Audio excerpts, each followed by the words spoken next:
what is your name? I'm Maria Gloria Iglesia, How old are you? 36, What is your religion? Catholic. Are you married? Yes, Do you have kids? yes. How many kids do you have? I have two, How old are they?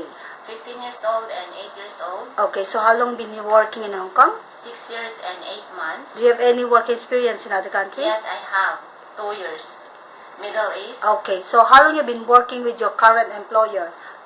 3 years and 4 months. Where's your employer living in? Sokwawan, How many Condescend. square feet of your employer's house? 700. How many family member there? 3, How many children? 1, How old 8 now? years old now. Okay, so would you please describe your daily working schedule? What time you wake up in the morning? I wake up in the morning, 6 o'clock in the morning, and then I prepare myself, and then I wake up the kid, prepare her breakfast, and then I bring her in the school, and then I'll come back in our place, and I go to the market. After I go to the market, I clean the house, washing, cleaning, and then I prepare for lunch, and then I bring in the school.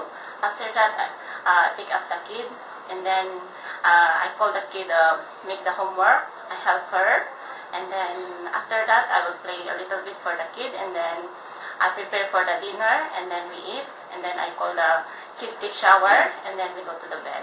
Okay, so what time you go to the bed? 10:30. Okay, thank you so much.